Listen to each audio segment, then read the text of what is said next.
Bem-vindos todos vocês ao Globo News Painel. Faz 3 anos que começou a Operação Lava Jato, é provavelmente a maior campanha anticorrupção da história do Brasil. E esse 3º aniversário da Lava Jato foi comemorado, foi lembrado, foi celebrado no meio, talvez, do debate político mais importante da atualidade. A que resultados a Lava Jato levou o país do ponto de vista político? E existe uma resistência política à Lava Jato?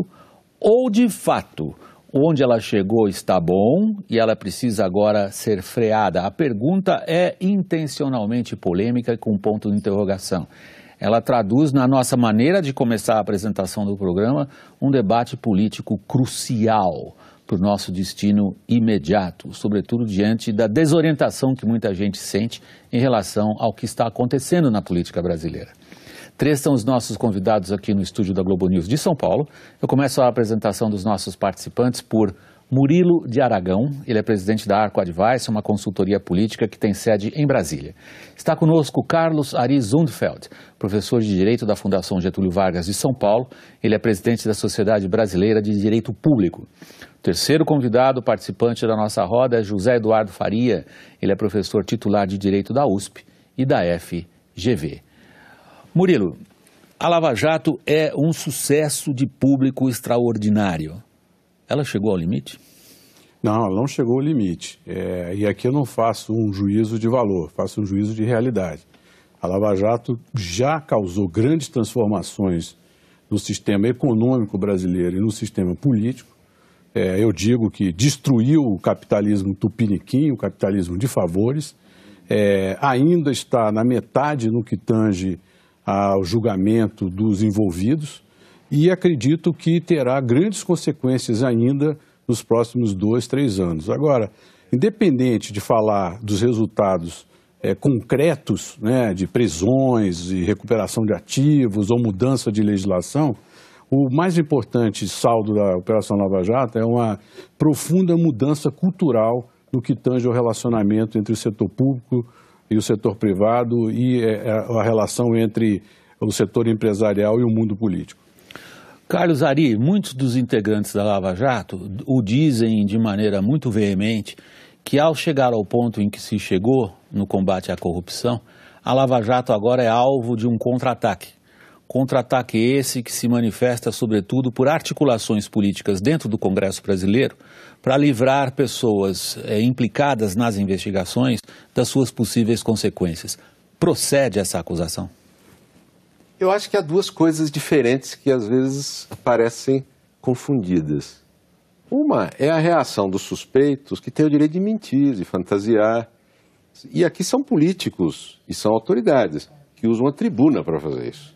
Então há uma sensação de que as grandes autoridades do Brasil estão armando uma conspiração. Na verdade, como todo suspeito, eles estão fantasiando, eventualmente. É mais que uma sensação quando eu me refiro aos integrantes da Lava Jato. Eles dizem isso claramente e pedem que a população os apoie para resistir ao que eles identificam como uma manobra política para travar as investigações. Esse é o outro lado. São autoridades, são parlamentares, têm condições de praticar atos jurídicos que podem realmente interferir. A aprovação de leis, por exemplo.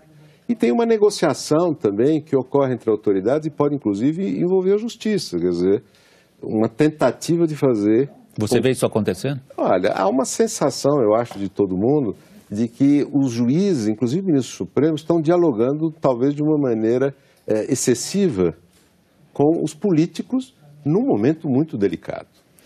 Você... Eu acho que tem essa sensação também de que há uma articulação contra a Lava Jato? Vamos falar uma linguagem bem clara. Numa linguagem clara se fala em autoanistia, numa linguagem mais clara e mais explícita, nós percebemos que esse diálogo que o Carlos Ari menciona é um diálogo que busca alguma sobrevivência de uma elite política que, de certo modo, foi desmoralizada pela Lava Jato.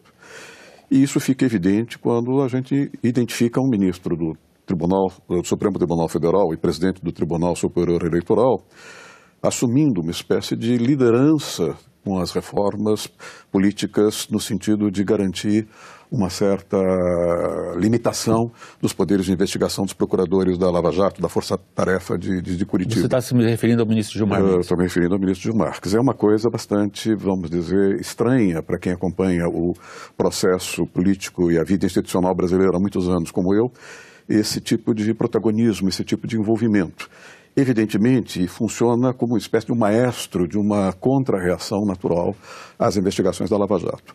Por outro lado, quando nós temos de olhar a Lava Jato, todo mundo identifica quem pode ir para a cadeia, quem pode ser condenado ou não. Eu acho que há um ganho que a Lava Jato nos deu, que é muito mais importante, que é mostrar como a indiferenciação entre os interesses privados e o interesse público levou a um processo de sequestro da vontade política, a um processo de perversão das eleições democráticas. Quer dizer, o que nós vemos aí, essa discussão sobre a empreiteira que pagou, deixou de pagar, que compra tempo no horário eleitoral, que faz isso, que indica ministro do Supremo, que negocia medida provisória.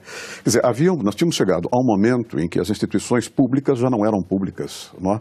Eram absolutamente apodrecidas e contaminadas por interesses de grandes empreiteiras. Mostrar isso, explicitar isso, eu acho que foi o grande avanço da Lava Jato, independentemente de quem venha a ser efetivamente condenado e preso. Você fez duas referências importantes ao debate político recente. Uma delas é a áspera, eu estou falando de maneira diplomática, Murilo, porque a troca de palavras foi muito mais do que áspera entre o ministro Gilmar Mendes, presidente do Tribunal Superior Eleitoral e integrante do Supremo Tribunal, e o Procurador-Geral da República, Rodrigo Janot. Ambos foram quase às vias de fato, verbalmente falando, quando se referem à Lava Jato e suas consequências. Para resumir, para você que está em casa, talvez não tenha acompanhado o noticiário com todos os detalhes, o presidente do Tribunal Superior Eleitoral diz que há um excesso de ativismo por parte de algumas instâncias judiciais, o ativismo policial judiciário, como ele diz. E levou do Procurador-Geral da República uma resposta dura, dizendo que ele sofria de desinteria verbal. Quem tem razão nessa discussão?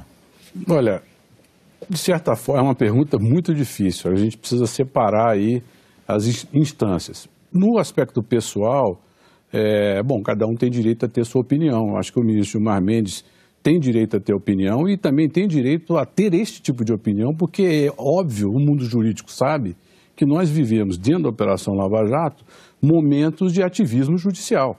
Isso até eu mesmo já falei aqui várias vezes.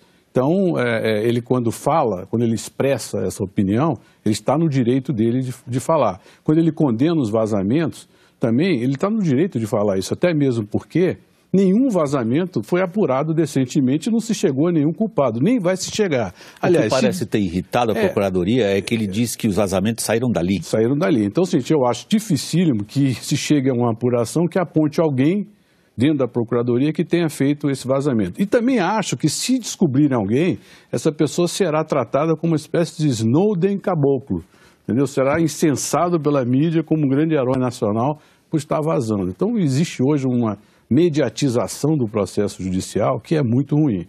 A resposta do Janot, pessoalmente, ele também tem o direito de dar a sua opinião a respeito da opinião do Gilmar Mendes. O que eu condeno é a falta de postura institucional que ambos devem ter, porque para o país fica muito ruim e para a população, para a cidadania, ver duas pessoas da importância institucional que ambos têm chegar a um diálogo que beira quase a briga de ponta de esquina. Então, esse é um ponto que me preocupa, é o fato de que hoje essa excitação que a Lava Jato causa, esses afãs, esses arroubos, o próprio ativismo, que eu até identifiquei aqui como uma espécie de surto dos jovens turcos, né? Nós falamos aqui, lá atrás, isso tudo turco causa... que você está se referindo ao momento da história da Turquia. Momento da história da Turquia. E não ao jargão popular de identificar certas comunidades do Oriente Médio. Exato, ao turco ligados ao fundador da República ao fundador da Turca. Turquia. Enfim, então esse ativismo, essa excitação, isso tudo causa uma instabilidade institucional e que nesse momento os dois teriam que trabalhar a favor da estabilidade institucional e emocional. Carlos Ari, deixa eu ir uma questão um pouquinho para trás para tentar definir se nós estamos falando a mesma coisa. Quando não só o Gilmar Mendes, mas muitos outros integrantes de todo o aparato jurídico, judicial no Brasil, criticam o excesso de ativismo policial, judicial, eles têm fundamento nessa crítica? Bom, toma-se uma quantidade de decisões todos os dias imensa. Então é evidente que há decisões ousadas do ponto de vista jurídico e do ponto de vista da prudência. Existem erros. Agora, a questão é saber se sistematicamente isso ocorre, quer dizer, se isso é o padrão. A crítica é essa. A crítica é que um grupo nutrido, valoroso de procuradores está fazendo política através do exercício da sua missão profissional constitucional na Lava Jato. Essa é a crítica que tem sido feita. Eu acho que é uma visão exagerada. Eu também concordo. Há resultados palpáveis que mostram que não é verdade que se trata de puro ativismo político. Quer dizer, há fatos que já estão sendo comprovados por diferentes fontes. Agora, talvez uma das razões dessa visão em relação à Procuradoria está em que ela não atua apenas judicialmente, ela está atuando numa área que talvez seja a mais importante da Lava Jato, como tanto Murilo quanto o Faria destacaram, que é a informação. Ainda que ninguém seja punido, só revelar como funciona a política brasileira, como é a relação das empresas com os partidos políticos, já é um grande elemento de transformação. Alguns juízes, e o ministro Gilmar Mendes está entre eles, não aceitam esse novo papel. Então, acabam descrevendo este papel como um papel abusivo, ativista no sentido negativo. Então tem uma tensão, porque no fundo surgiu uma nova função. O Ministério Público e a polícia, revelando informações publicamente fora e antes de qualquer processo, acaba produzindo impactos no debate político, na organização dos partidos, não é? Do governo, na viabilidade de um processo de impeachment. Isso é novo e tem uma reação dos juízes, porque os juízes querem, evidentemente, que fique preservado o seu espaço. Quem decide somos nós, dizem eles. Essa reação, por favor, Faria. E tem uma questão que é importante, que vai na linha do ativismo. A palavra ativismo se tornou um pouco desgastada e é uma forma de desqualificar os juízes como se fossem irresponsáveis ou muito jovens e inexperientes. O que nós não vemos na mídia é uma percepção mais clara de que a sociedade brasileira se tornou mais complexa, mais funcionalmente diferenciada. E você tutelar essa sociedade funcionalmente diferenciada por meio de normas muito claras, muito precisas, muito objetivas, é muito difícil. Já faz pelo menos, desde a Constituição de 88 para cá, quase 30 anos, que o legislador brasileiro vem substituindo o que a gente chama de norma de textura fechada por norma de textura aberta, ou seja, normas um pouco mais elásticas. Explique para o nosso público. A norma fechada é uma norma em que é muito clara, muito objetiva, e ela pode ser aplicada na base do tudo ou nada. Ou é lícito ou é ilícito. As normas de textura aberta são mais flexíveis, elas têm deliberadamente uma indeterminação de linguagem, elas são um pouco mais vagas. E com isso elas dão margem a um aumento da discricionariedade do intérprete na aplicação da lei. Nesse momento, essa legislação se torna mais facilmente adaptável à sociedade, a uma sociedade diferenciada, mas ela sobrecarrega, ela dá um sobrepoder político aos juízes, que se tornam colegisladores, que no momento em que eles julgam um caso concreto, por exemplo, a partir do princípio da moralidade, eles dão um sentido jurídico àquele princípio da moralidade no caso concreto. Ao se tornarem juízes, são também colegisladores. E isso faz com que haja algum desequilíbrio entre os poderes. Os políticos se sentem mais, vamos dizer, inferiorizados com esse crescimento da magistratura. Isso faz parte das mudanças do direito no século XXI. É interessante o que você está apontando, porque frequentemente a gente discute aqui no painel a judicialização da política, mas o aspecto que você está mencionando vai muito mais além do que a judicialização da política. Você está dizendo que no desenvolvimento e na natureza mais sofisticada da sociedade brasileira hoje, a própria aplicação de uma norma jurídica mais complexa retira do político ou da instância legislativa política parte das suas prerrogativas, se eu entendi corretamente. Uhum. Você vê isso acontecendo, em outras palavras, desculpe se eu sintetizo de maneira tão brutal o teu raciocínio sofisticado. Em outras palavras, o que o Faria está dizendo é o seguinte: os políticos se ressentem, diante de ações como a da Lava Jato, de perda de prerrogativas. Olha, eu concordo e acrescento. A questão primeira é a seguinte: há uma tendência mundial da judicialização. Isso é uma tendência mundial. E no Brasil, principalmente porque a Constituição é muito detalhada. Então, isso favoreceu também, além delas ter normas abertas, não claras, ela tem muitas. Ela tem muitas normas.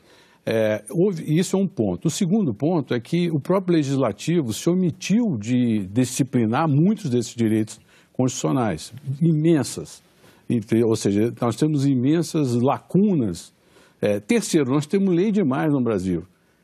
O grande trabalho que a gente deveria ter era revogar 2/3 das leis que existem aqui.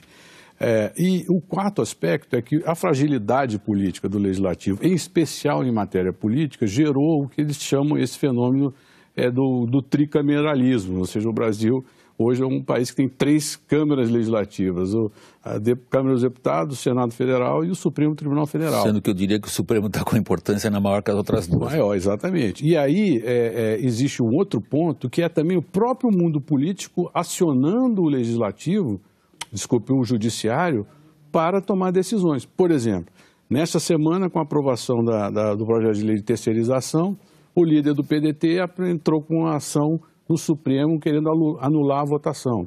Pouco tempo atrás, a oposição no Senado entrou com uma ação no Supremo para anular a votação da lei de telecomunicações. Quer dizer, então, há um processo que o político se incomoda com essa interferência causada pela judicialização da política, mas há também os políticos usando esse recurso para ir ao Supremo tentar defender seus interesses. O Congresso entra muitas vezes num processo de impasse e precisa de um árbitro que desempate e vai bater no Supremo.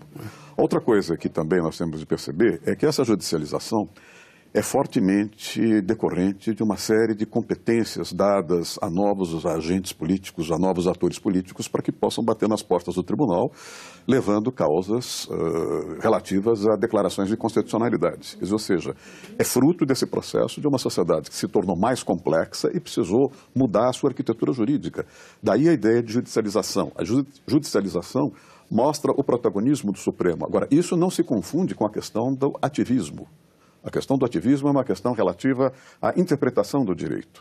A questão da judicialização é uma questão mencionada pelo Murilo com relação à necessidade que o Supremo tem de ser chamado quando o Executivo entra em confronto com o Legislativo ou quando os partidos políticos no Legislativo chegam a uma situação de impasse. São duas coisas diferentes. Vocês ampliaram bastante o leque da discussão e deram ao nosso público uma ideia da abrangência em que se dá o embate político hoje, e vocês, tanto você, Faria, quanto você, Murilo, deram ao público essa ideia, olha, tudo isso que vocês estão vendo, isso se dá num âmbito muito mais geral. Eu vou ser o chato de puxar um pouquinho a discussão de novo para o seu foco mais fechado, que é a relação entre a campanha anticorrupção e a reação do mundo político, Carlos Ari. O mundo político tem razão de reagir como lhe é imputada a reação hoje? Tem razão em tentar se proteger? Veja, todos têm o direito de acusar o Poder Judiciário e os membros do Ministério Público de estarem sendo arbitrários. Eles estão usando um poder que eles não saquearam, foi atribuído pelas normas. Mas, evidentemente, é uma realidade nova, de tantas oportunidades para decidir. É possível que esteja ocorrendo muita arbitrariedade em várias situações. É normal que eles reajam, reclamem, critiquem, e, aliás, os advogados deles existem para isso mesmo, né? Mas eles fazem o discurso político também. Agora, outra coisa diferente, que é muito discutível e muito perigosa, é eles tentarem dar uma resposta em bloco institucional contra esse avanço do Ministério Público e do Judiciário, e que a resposta institucional é tentar reduzir o espaço deles, do Ministério Público. Você se refere especificamente à tentativa de aprovar a legislação sobre abuso de autoridade? Exatamente. Enquanto seja um ponto importante, quer dizer, é preciso controlar a arbitrariedade, e ela ocorre. Provavelmente está ocorrendo mais do que antes nessas matérias que são novas na Justiça. Agora, esse é um mecanismo adequado, criar uma legislação criminal para ser uma espada em cima do juiz? Isso é uma ameaça perigosa. É a sua resposta à pergunta que você fez. Sem dúvida. Essa é uma ameaça perigosa. Ao indagar, que não foi meramente retórica a sua indagação, se uma legislação específica para coibir abuso de autoridade não seria simplesmente uma resposta política safada para se investir em investigação, sua resposta sim. Sim. Murilo. Seguinte, primeiro ponto, o político, eu vou fazer uma analogia muito popular aqui. É como se no futebol o impedimento existisse como regra, mas nunca fosse aplicado. Ninguém ligava para o impedimento. Aí um belo dia um juiz chegou lá e começou a aplicar a regra do impedimento junto com o bandeirinha. E aí o mundo futebolístico resolve reagir dizendo, não, vem cá, poxa, mas isso era aceito. Eu sei que era fora da lei, mas era culturalmente aceito dentro da ética da política, aceitar o Caixa 2. Era assim que se fazia, se justifica, quer dizer, eles justificam, dizendo, a gente recebia Caixa 2 porque o doador não podia aparecer perante o governo que estava doando, e como isso era um comportamento que era transversal a todos os políticos, era parte de uma ética da política, que entrou em choque com a nova realidade, não legal, porque ela já existia, mas uma realidade de comportamento de aplicação da lei. Então, a reação que existe em bloco é tentar dizer, bom, vem cá, nós temos que nos proteger desse momento. Então, eu não digo nem tanto que a reação de aprovação da lei do abuso da autoridade, mas sim de anistia ou de criminalização do Caixa 2 agora, para dizer que antes não era crime. E é natural que isso aconteça. E até, fazendo analogia, aconteceu na Itália, na Mano Politi, e também aconteceu na Espanha, nos escândalos muito graves que ocorreram lá. O mundo político anistiou políticos na Espanha, a oposição, ou seja, o partido que sucedeu ao partido escandalizado, promoveu a anistia dos anteriores, porque decidiu fazer uma ação de proteção do mundo político. Então, como a gente pode condenar essa reação, mas ela faz parte do jogo. Eu acho pessoalmente que não deve ter sucesso, mas que é parte do jogo político, o mundo quando político. Quando você diz não deve ter sucesso, você está dizendo não prosperará não dentro... Vai prosperar. Eu acho difícil que aprovem uma legislação que dê uma proteção ampla e abrangente ao mundo político para os efeitos da Lava Jato. Faria, desculpa interromper, é que eu estou chegando no finalzinho do primeiro bloco. Você reinicia o programa depois do intervalo com este assunto na cabeça. Está havendo uma tentativa de anistia do Caixa 2, sim ou não, e que tipo? A gente volta daqui um instantinho, nosso intervalo é bem curto. Até já.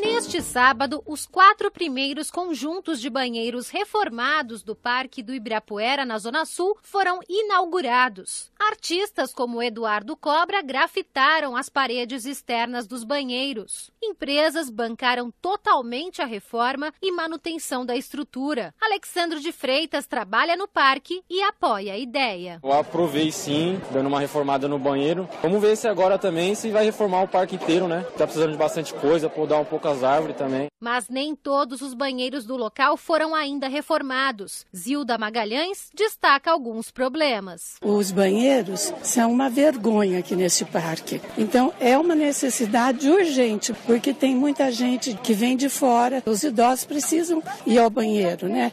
Não tem trinco, as portas sempre tem palavrões. Está numa situação muito precária mesmo. Como não há verba, segundo a prefeitura, para reformar os 107 parques da cidade, todos serão concedidos à iniciativa privada. O modelo ainda está em elaboração pela Secretaria de Desestatização. O projeto de lei, então, será encaminhado para a Câmara. O secretário do Verde e Meio Ambiente, Gilberto Natalini, explica a proposta. Estacionamentos seriam cobrados, comida, também tem a questão da publicidade, mas não vai ter ingresso de maneira nenhuma, não vai ser barrado de forma nenhuma a entrada das pessoas no parque. Nós já recuperamos 38 parques. Agora, com dificuldade, porque os recursos financeiros que nós recebemos são recursos pequenos e eles não conseguem suprir toda a necessidade de zeladoria e de vigilância dos parques. 38 milhões de pessoas visitaram os parques municipais em 2016. Além de contar com o apoio das empresas, a Prefeitura estuda ampliar a adoção dos parques por entidades. Neste caso, a administração da área continua sob a responsabilidade do município.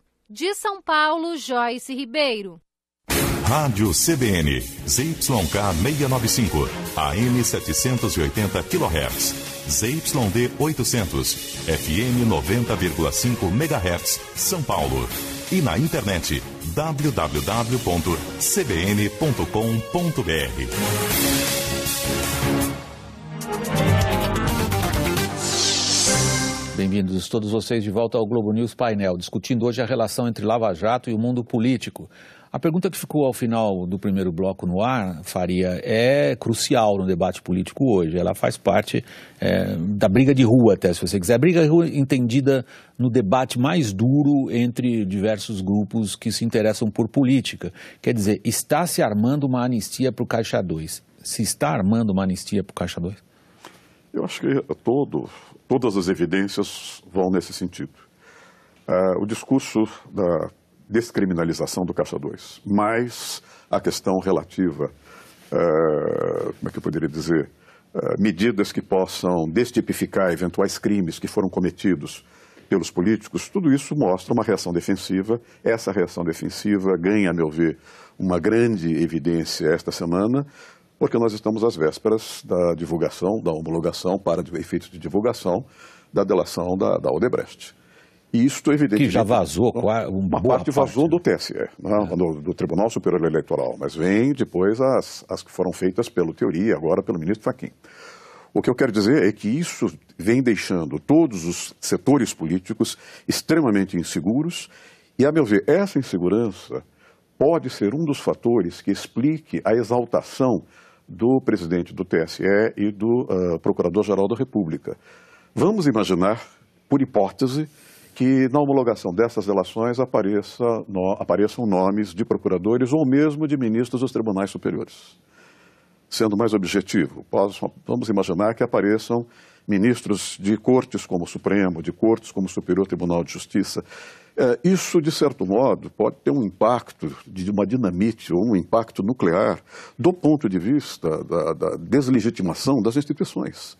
Então, um pouco dessa histeria, um pouco desse clima pesado desta semana, nós temos de vê-lo de uma forma mais filtrada, ou seja, são pessoas que podem ser atingidas, muitas dessas pessoas podem acabar sendo direta ou indiretamente atingidas pelas delações. E isso pode gerar, evidentemente, um tumulto ainda maior.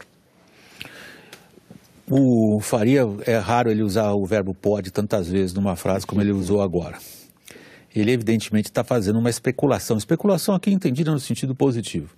Você está jogando para o público a ideia de que há uma série de elementos desconhecidos neste momento que eventualmente expliquem o comportamento deste ou daquele ator político. Quem está com medo, então? Olha, todo mundo. E, aliás, no Brasil, o pode se justifica porque, como disse o Malan, no Brasil até o passado é imprevisível, né? Imagina o futuro. Então, um ponto que chama atenção é exatamente, apesar do caráter sistêmico das delações e das investigações da Odebrecht, que o Poder Judiciário não tenha sido atingido em cheio. E talvez seja essa etapa, uma caixa a ser aberta adiante que poderá ter um grande impacto no sistema político. Agora, é bom também entender que o processo não será rápido, William, não será rápido, Faria. Quer dizer, não há garganta dentro do Supremo Tribunal para julgar tantos casos tão rapidamente. Mas aí só um parênteses em relação ao que vocês três disseram no primeiro bloco. Vocês três deram grande ênfase ao peso da informação e o impacto que isso tem na mobilização popular. Sim. Você está dizendo, sim, o tempo jurídico é outro. É outro, e também não vai dificilmente, antes da próxima eleição, as pessoas serão já condenadas sequer em primeira. Mas o impacto da informação, vocês mesmos disseram, é brutal. É brutal, sim. Aí vamos personalizar, não na pessoa, mas num político.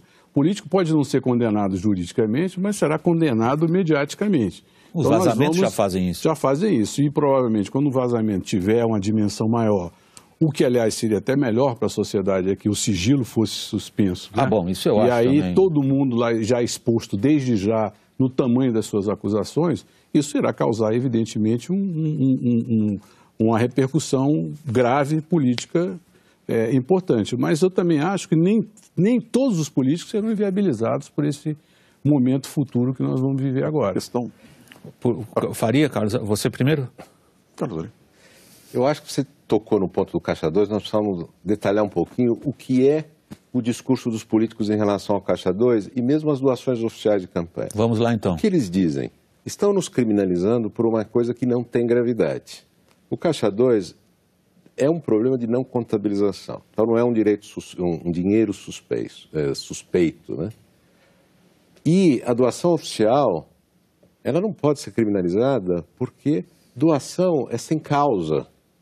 Doação é isso. Então, como vamos depois dizer que isso foi recebido como pagamento de alguma coisa? Será que é razoável esse tipo de argumento? Então, justifica a aprovação à luz do de que leis? Sabemos, não. Pois é. E aí eles dizem que vão aprovar leis, ou querem aprovar leis, para evitar que se criminalize coisas normais. Mas será que são normais? Quer dizer, na relação que já se configurou com as informações, que até agora apareceram e vão aparecer em maior quantidade, não se tratava apenas de dinheiro não contabilizado, se tratava de um esquema em que fluía... De poder, esquema de poder. Recursos então, para conseguir... esse é o argumento da Lava Jato, talvez o argumento central, não sei se eu posso me dar essa arrogância, dar a mim essa prerrogativa de resumir a Lava Jato. Mas na minha interpretação, o argumento central da Lava Jato é que a doação oficial transformou-se no maior instrumento de lavagem de dinheiro que já se viu. Exatamente. Ou seja, a justiça eleitoral usada para lavar o dinheiro da propina. Sim, o dinheiro entrou oficialmente. Sim, o dinheiro foi declarado, mas a origem desse dinheiro foi uma contrapartida num contrato superfaturado em uma instituição pública qualquer. Então, ali roubou-se dinheiro do contribuinte e esse dinheiro foi lavado, branqueado, como se fala em espanhol, e tornado oficial através do uso das instituições consagradas. Este é o argumento da Lava Jato.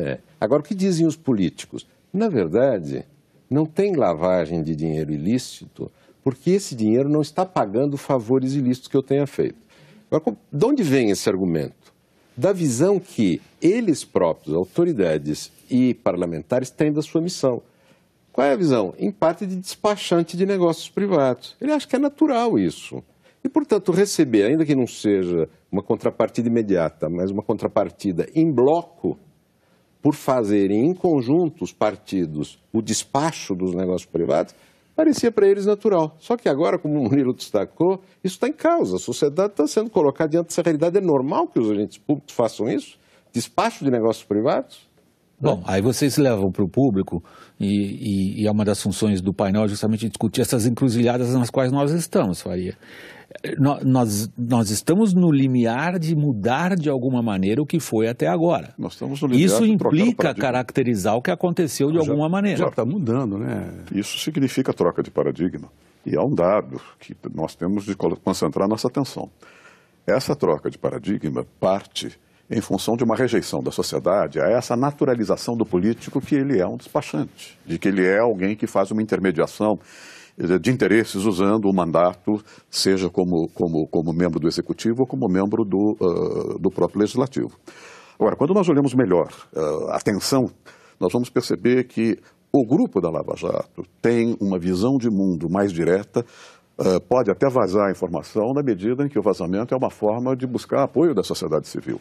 O que você percebe é que há uma ofensiva de Brasília no sentido de tentar criminalizar o vazamento, ao mesmo tempo em que eles querem descriminalizar os atos cometidos, os ilícitos, as tipificações penais pelos atos cometidos por onde eles podem ser condenados. Quer dizer, é uma contradição política monumental. A diferença é que é crime o Caixa 2 e é crime o vazamento também. A gente não pode esquecer isso. O fato é que o vazamento, sendo justificado, e aí eu digo que é Murilo, não é a questão da justificação. Não, o que eu vi é uma tentativa de usar o vazamento como pretexto para anular certas provas obtidas de uma maneira verdade, exato. Mas existe, mas a gente tem que considerar que como atitude é crime. Não é? Porque senão fica colocado de forma que não, vazar não é crime.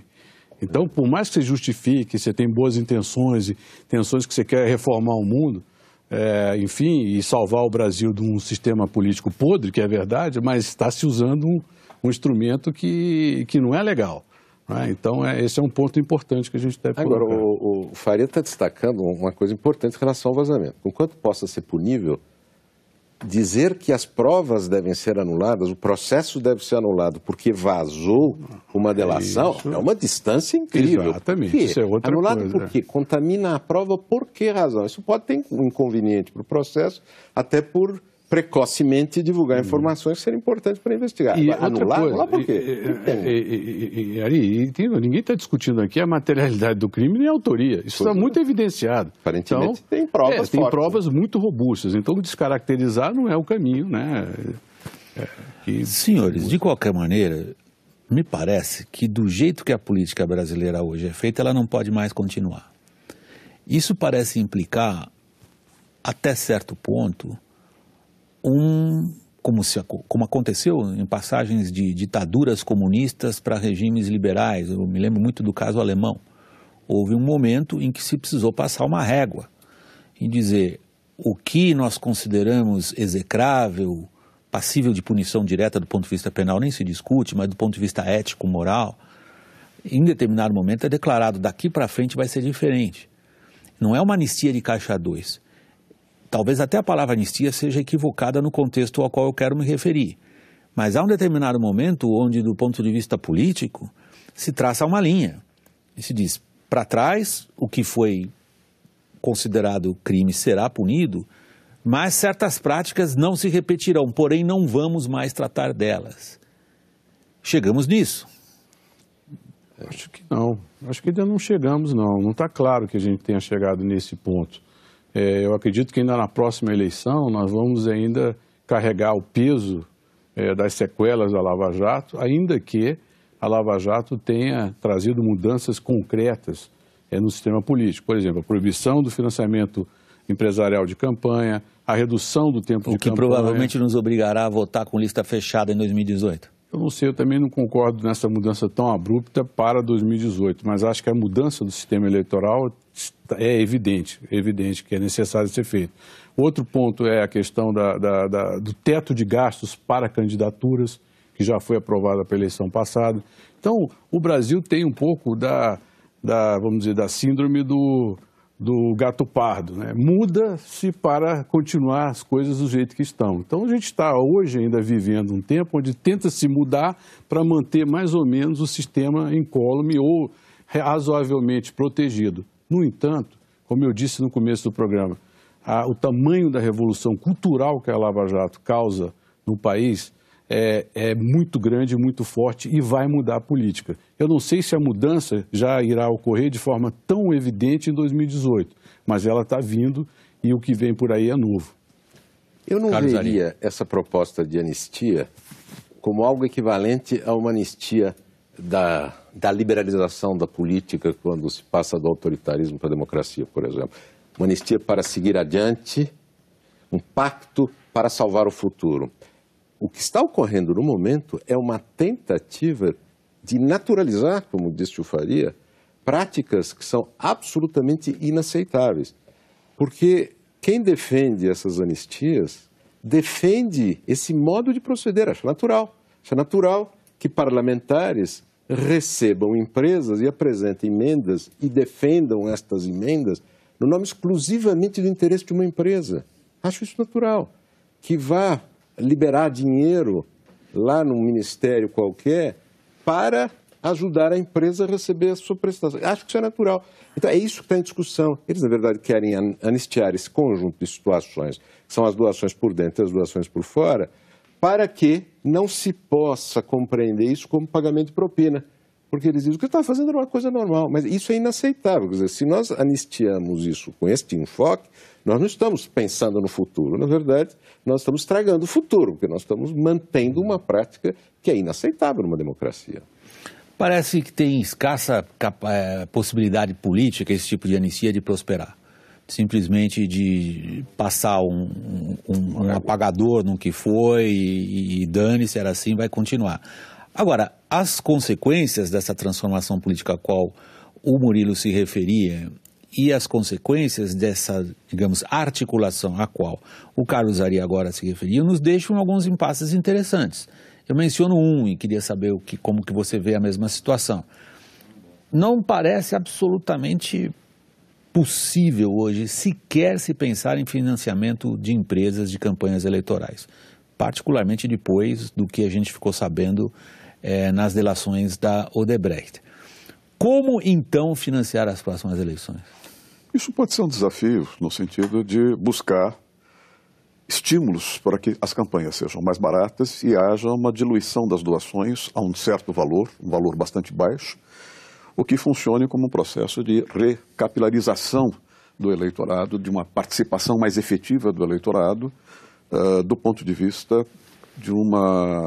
democracia verdadeiramente representativa. Nós temos uma democracia que não é representativa, ela é muito mais uma democracia corporativa, quer dizer, cada empresa elege o seu senador, o seu deputado e depois fazem todos esses acertos. Eu acho que essa é uma questão de erro e acerto de experiência. Uma das coisas que o Murilo mencionou, que são essas reformas, nós não citamos aqui, por exemplo, falamos em lista fechada, mas não falamos no chamado voto distrital. O que as pessoas não estão vendo é que o recorte dos distritos será simplesmente objeto de guerras sangrentas entre oligarquias locais. Ou seja, nós temos enormes dificuldades. Outra coisa que nós não estamos mencionando aqui é que nós temos eleições no ano que vem e que o efeito salutar da Lava Jato pode eventualmente acabar se revelando um fator de estímulo a aventureiros da política, ou seja, desorganizando ainda mais o processo de regeneração da classe política e de oxigenação da democracia. Você se refere ao que as análises de risco de consultorias internacionais, não sei a sua também, se você quiser dizer, por exemplo, uma das grandes internacionais na semana que passou, diz que o próximo voto no Brasil será anti-establishment e abrirá, sim, janelas grandes para o chamado aventureiro político. Eu não concordo. Que eu estou falando. Não concordo. Não concordo porque, primeiro, pela nova configuração de financiamento eleitoral, o grande financiador da campanha será o partido político. E quem tem mais dinheiro são os grandes partidos. Ponto 1. Ponto 2. Pelo fundo partidário. O fundo partidário, exato. Ponto 2. Uma eleição nacional e curta, o recall conta. O recall de imagem. Claro, eu diria que o novo pode ganhar se for o Moro, entendeu? Que tem uma imagem nacional extraordinária. Então, se ele for candidato, ele pode concorrer até para um partido minúsculo e ter 0,01 segundo de tempo que o nome dele vai na frente. Mas isso não está posto como uma realidade.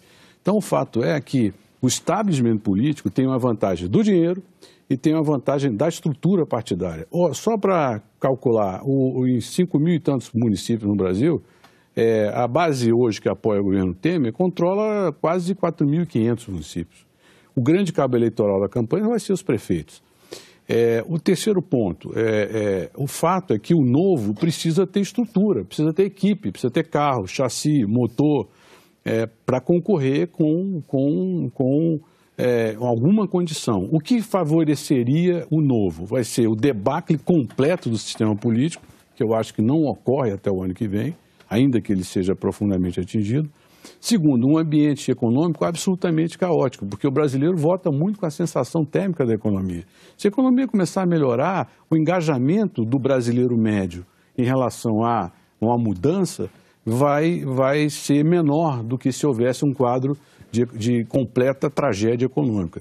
E o terceiro aspecto é que, em sendo também uma eleição estadual, o componente estadual entra no jogo também. Quer dizer, então isso contamina a existência do novo. Quer dizer, quando eu digo o movimento do novo, se o novo não tem um bom candidato ao governo em Goiás ou no Maranhão, fica difícil para a candidatura dele transitar pelo país inteiro. Agora, nós já vimos, Murilo, nós já vimos descolamentos na sua análise, como em 1989. Não, claro que existe. Sim, e esse presidente que foi eleito, Collor, acabou gerando uma crise. Mas o fato é o seguinte... Só para lembrar que 89 está muito presente para nós, mas não sei se para o público mais jovem. Em 89 havia grandes nomes estabelecidos da política brasileira e os dois que foram para o segundo turno não faziam parte desse time de grandes nomes, a saber, Fernando Collor de Mello, então ex-governador de um estado pequeno, Alagoas, e Luiz Inácio Lula da Silva, que era considerado um radical de esquerda. Tá, mas existe uma diferença fundamental, que é a gente tem que olhar a política hoje como o novo velho e o velho. O do Dória foi o novo velho, quer dizer, o nome é novo, a estrutura é velha, PSDB, 25 anos controlando São Paulo, quer dizer, então qual é a novidade que tem aí? A novidade é o Dória. O Collor, qual era a novidade que o Collor tinha para o mundo político? Nenhuma. O fato só que ele concorreu contra os 4 partidos grandes, que, por estarem fragmentados, gerou uma campanha que só em São Paulo tinha 5 ou 6 candidatos. Então era natural que fosse para o segundo turno e ele se aproveitou disso. E a questão do Lula, é bom lembrar que ele foi para o segundo turno contra o Collor. Mas eu acho que o argumento que o Faria está levantando aí para te provocar é outro, Murilo. Você a posteriori, identifica as causas que permitiram que dois outsiders, dois que corriam-se por fora, Collor e Lula, chegassem ao final. Mas o que o Faria está levantando é de outra natureza. Ele está dizendo o seguinte, do ponto de vista do eleitorado, tanto o Collor, o eleitorado na sua dimensão nacional, certo? Na sua grande dimensão. Do ponto de vista do eleitorado, Collor e Lula não eram conhecidos. Sim, mas aí a gente tem que voltar ao tempo para entender também. Primeiro ponto, nós tínhamos uma campanha fragmentada dos grandes partidos, ou seja, o establishment político estava dividido em várias candidaturas. Ulisses, Covas, Aureliano, na época. Maluf. Grandes nomes na época. Brizola, enfim. A segunda questão é que o sistema partidário de então permitia que um outsider juntasse uma equipe de pequenos partidos e tivesse um tempo de televisão razoável. Foi o caso do Collor. Hoje em dia, não mais, porque o establishment político se organizou de forma a dificultar a vida dos novos partidos. E o último movimento foi contra o Kassab, quando ele estimulou o PL, a criação do PL, para arrebanhar deputados do PMDB e fundir no passo seguinte ao PSD. O PMDB foi lá na Câmara e aprovou uma lei dificultando o newcomer, o novo entrante no sistema, para disputar na mesma condição. E a quarta questão é que a eleição do Collor veio antecedida do imenso fracasso do governo Sarney. Quer dizer, aí prova que a sensação térmica é importante. Quer dizer, hoje a gente tem que condicionar o sucesso do novo na eleição de 2018 também a sensação térmica da economia. Olha, nós estamos começando um novo Globo News Painel. Eu, infelizmente, sou obrigado a encerrar esse, por mais que me fascine essa discussão. Que nós ingressamos, de fato, numa análise clássica de risco e estamos exercitando aqui a capacidade de prever o que vai acontecer. Então, o Murilo está dizendo, em resumo, que a reeleição é menos aberta do que se pensa e que os fatores estruturais que funcionam numa campanha eleitoral no Brasil eventualmente prevalecem sobre... Pode fazer uma diferença. Eventualmente, por isso que eu estou falando eventualmente. Do que o que sugere a Lava Jato de abertura para aventureirismo político. Então fica essa pergunta no ar para vocês dois, para encerrar o programa, começando pelo Carlos Ari e encerrando com você, Faria, mas eu sou obrigado a pedir que a resposta seja, se possível, em uma frase ou em meia. Estamos falando muito de poder executivo, mas a questão é como eleger os parlamentares também, porque a contaminação vem muito dos parlamentares. Qual a mudança importante? Eu não descartaria a discussão sobre lista fechada. O tempo é curto, mas alguma coisa tem que se fazer diante da nova realidade, que é do financiamento público. Faria. A grande questão que eu acho que nós estamos discutindo agora com muita clareza é que a vitória eleitoral do candidato em 2018 não necessariamente assegura a hegemonia política que garanta a governabilidade. Ou seja, Dilma ganhou em 2014 e não teve hegemonia política para poder governar. Esse risco está presente na análise que nós fizemos ali. O painel está terminando. Eu queria agradecer aqui no estúdio da Globo News de São Paulo aos nossos três convidados. Agradeço a Murilo de Aragão, presidente da Arco Advice, é uma consultoria política, tem sede em Brasília. Agradeço a Carlos Ari Zundfeld, professor de Direito da Fundação Getúlio Vargas de São Paulo, também presidente da Sociedade Brasileira de Direito Público. Agradeço, em terceiro lugar, a José Eduardo Faria, professor titular de Direito da USP e da